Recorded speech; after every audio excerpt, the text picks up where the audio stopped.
Urgent updates, unresolved issues, and a silent war between Leclerc and Hamilton. Did the new SF25 floor really work? Today we tell you everything you missed from the 2025 Bahrain GP. Like, subscribe, and get ready because this is going to explode. Ferrari began the 2025 season with one clear expectation: to close the gap on Red Bull, Mercedes, and McLaren and return to fighting for the World Championship. The team was coming off a competitive 2024 season, where they were very close to McLaren in the fight for the Constructors' title. And with the addition of Lewis Hamilton alongside Charles Leclerc, the message was unequivocal. No excuses were allowed this year.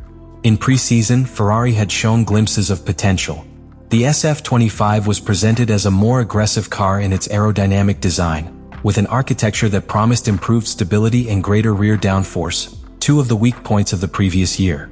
But in practice, those initial promises quickly met with a more complicated reality. Bahrain was the first major test, not only because it was the season-opening race, but also because it was a circuit where Ferrari has historically known how to measure its cards well. The team introduced its first update package of the year ahead of schedule, anticipating changes that had initially been planned for Miami. This decision reflected urgency. They needed immediate answers after inconclusive pre-season testing.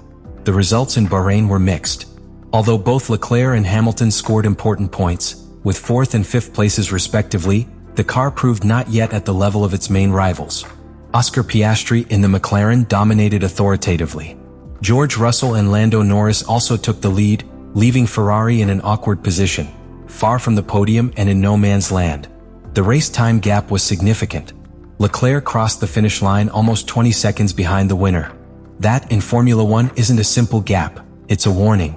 Despite the driving talent and the work done at the factory, Ferrari started the championship from a position that doesn't match its ambitions. And in a sport where every tenth of a second counts, starting with a technical disadvantage can determine the entire campaign. The start of the season also highlighted the difference between the two drivers. While Leclerc seems more comfortable with the characteristics of the SF25, Hamilton is still adapting. Although he took pole and won the sprint race in China, his feelings in the long race have been inconsistent. This has led to conflicting interpretations about whether the car really has room for improvement or if its problems are deeper than they appear. With 3 races underway, one thing is clear: Ferrari hasn't started at the pace it had hoped for. The updates introduced are a step in the right direction, but not the leap it needed. And in a season as compressed as this one, where McLaren and Mercedes are constantly evolving, that delay could be very costly. Ferrari arrived at the Bahrain Grand Prix with a strong card up its sleeve, its first update package of the season. Although official statements insisted that this wasn't a hasty reaction to Hamilton's comments after Japan, the reality is that the modifications were made earlier than the original plan, which pointed to Miami as the ideal venue for its debut. This decision revealed a context of growing pressure within Maranello to show tangible results from the first rounds of the calendar. The most notable update was a new floor, redesigned from the ground up with a more aggressive aerodynamic approach.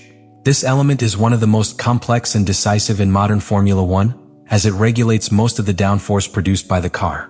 Its redesign was no small feat. Ferrari modified the vertical deflectors in the front floor area, enlarged the volume of the Venturi channels key to generating ground effect, and adjusted the rear diffuser, opting for a narrower V-shape to improve air extraction efficiency. In addition, significant changes were made to the floor fences, the edges of the floor, and the central body of the floor. All this with a single objective: to reduce pressure losses at the rear of the car and stabilize the SF25's handling, especially in medium and high-speed corners, where the car had shown serious shortcomings. One of the key elements of this update was the reconfiguration of the aerodynamic pressure center. Ferrari sought to align it with the car's center of mass to achieve a more predictable and stable platform. This alignment between aerodynamics and vehicle dynamics is essential, as any misalignment generates instability, something that the drivers, especially Hamilton, had repeatedly reported during the first races. Initial internal analyses after qualifying sessions confirmed that the new floor was generating the expected load points. In theory, the car should be more competitive. But in practice, the SF25's structural problems persisted. The car's ride height remained higher than ideal, likely to avoid aerodynamic kickback, which in turn limited the efficiency of the new package. Telemetry data showed a clear pattern. In areas of maximum load, the car lost rear grip during critical moments, forcing the drivers to open the steering in the middle of the corner. This constant correction prevented Ferrari from tracing the corners with the precision needed to compete at the highest level. Maranello acknowledged that the package worked, but not enough. The improvements were effective, yes, but not transformative. They didn't fundamentally resolve the car's rotation issues or its lack of confidence in the most technical sections of the track.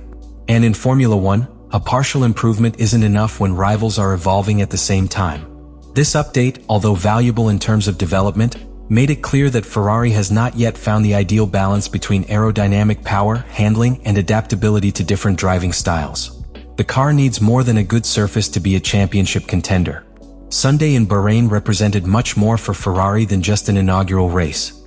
It was a key opportunity to validate their work in the wind tunnel, demonstrate that the SF25 updates were going in the right direction, and send a clear signal to the rest of the field that they were ready to fight for victories. But when the checkered flag fell, the outcome was bitter.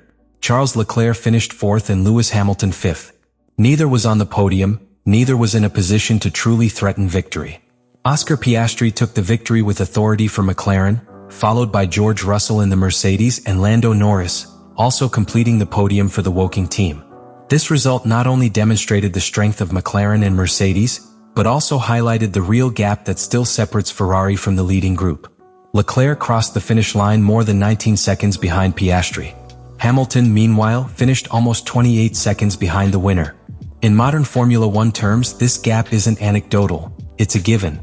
It's time lost in pure racing with no errors or incidents to explain that margin. The car simply didn't have the pace to be in direct contention for the podium. During the race, many of the trends already seen in practice and qualifying were confirmed. The SF25 showed a clear lack of rear-end stability, especially in sections where high traction was required at corner exit. This instability forced both drivers to carefully manage power delivery and tire wear, compromising their pace in long stints. Tread compound management was another weak point. Ferrari had to adapt its strategy to avoid excessive degradation, which limited its ability to attack on track or maintain a consistent pace throughout the laps. McLaren and Mercedes, on the other hand, displayed a superior balance between pure performance and tire conservation, allowing them to extend stints and maintain a competitive pace without major crashes. The difference in adaptation between the two drivers was also noticeable. Charles Leclerc, with more time at Ferrari and a deeper understanding of the car's behavior, managed to get more out of the SF25. His pace was more consistent and his confidence more evident during attacking phases. Hamilton, on the other hand, showed moments of brilliance but also moments of disconnection with the car. Although he has the experience and talent, he still doesn't seem to have found a setup that makes him feel completely in control of the car. However, it wasn't all negative. Finishing 4th and 5th in a race where Red Bull was beaten with Max Verstappen finishing 6th showed that Ferrari, even without reaching its performance ceiling, can be ahead of some of its direct rivals when conditions align. But there is no room for complacency. McLaren has taken a firm step forward. Mercedes, although still inconsistent, has demonstrated its ability to respond. And Red Bull, despite its slump in Bahrain, remains a latent threat. The race confirmed that the updates brought improvements, but also that they weren't enough to turn Ferrari into a real contender for victory. The potential is there, but it is still hidden behind structural limitations that the team urgently needs to address if it wants to be in contention for the championship. The core of Ferrari's technical progress in Bahrain revolved around a clear concept: recovering downforce without sacrificing stability. To achieve this, the team introduced a new floor that not only changed the airflow under the car but also altered how aerodynamic forces interact with the SF25's platform. This component isn't just another chassis component. In today's Formula One, the floor is the epicenter of aerodynamic efficiency. And any modification here, if not perfectly aligned with the rest of the package, can actually degrade performance. Ferrari focused on several key areas of the floor. First, it redesigned the flow deflectors on the leading edges. These elements direct air toward the Venturi channels, a key area for generating ground effect. Increasing the efficiency of this area means creating more downforce without increasing drag, which is essential on circuits like Bahrain, where the balance between top speed and cornering is delicate. Another modification was the reduction in the volume of the central part of the diffuser. This area was reworked to present a narrower V-shaped design, seeking to more precisely channel air from the underbody of the car to the rear, generating a lower pressure point that literally glues the car to the ground. This measure was intended to combat the loss of grip that was occurring at high speed and compromising rear stability, especially in long corners. In addition, the team revised the so-called floor fences, barriers that divide the airflow beneath the car and help organize the aerodynamic vortices. These modifications had a purpose: to minimize downstream losses, that is, to ensure that the air circulating beneath the car reaches the diffuser with sufficient energy, without turbulence that reduces efficiency. This type of technical tuning is what makes the difference between a nervous car and a predictable one. Post-qualifying analysis confirmed that the new floor worked as intended in terms of downforce generation. But the issue wasn't just how much downforce was generated, but where and how it was distributed. Ferrari was attempting to move the center of pressure closer to the car's center of mass, with the goal of reducing oscillations and achieving a more stable platform for the drivers. This, in theory, would allow for greater confidence in cornering and more precise handling. However, one of the side effects was the need to increase the SF25's ground clearance, possibly as a preventative measure against aerodynamic bounce. This decision, while understandable, reduced the potential of the new floor. Greater ground clearance means the car loses some of the ground effect it generated, forcing engineers to find downforce through other means or compromise overall setup. The consequence was evident. The car exhibited understeer issues on corner entry and a tendency to oversteer on exit, especially when more traction was required. This unstable transition makes cornering difficult and forces drivers to constantly correct their line, which directly affects lap times. In short, Ferrari has achieved a technical improvement, but it's still far from achieving complete harmony between its aerodynamic design and the car's dynamics. The SF25 is evolving, but in small steps. And in a field where rivals like McLaren are making qualitative leaps, that difference can determine the course of an entire season. Bahrain was a clear example of Ferrari's current situation: in transition, not conquest. The team has made strides forward, yes, but they're insufficient for the level required by a Formula One championship that doesn't forgive weaknesses.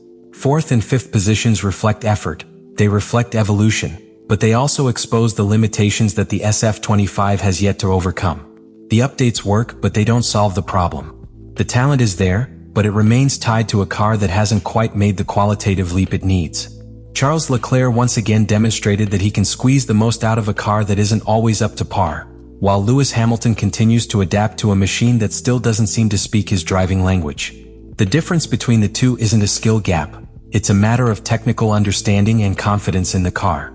And that confidence in Formula One is everything. The season has barely begun, but every race that slips by without podiums or wins is a pressure point that builds in Maranello. With McLaren consolidating its position, Mercedes making up ground, and Red Bull always on the lookout, the window for reaction narrows week after week. Ferrari has new improvements planned for the upcoming races, but it needs those updates to not only add tenths of a second, but also radically transform the SF25's performance. Now it's your turn. Do you think Ferrari can reverse the situation before mid-season? Are Leclerc and Hamilton really on equal footing to fight for victories? And how far are they from the level needed to win a title in 2025? Leave it in the comments, share your analysis, and subscribe if you're passionate about Formula One and want to follow every chapter of this story closely. Here, we follow every evolution, every race, and every technical move that could make a difference. This isn't just another season. It's the year Ferrari must decide whether to return to the top or remain stuck trying.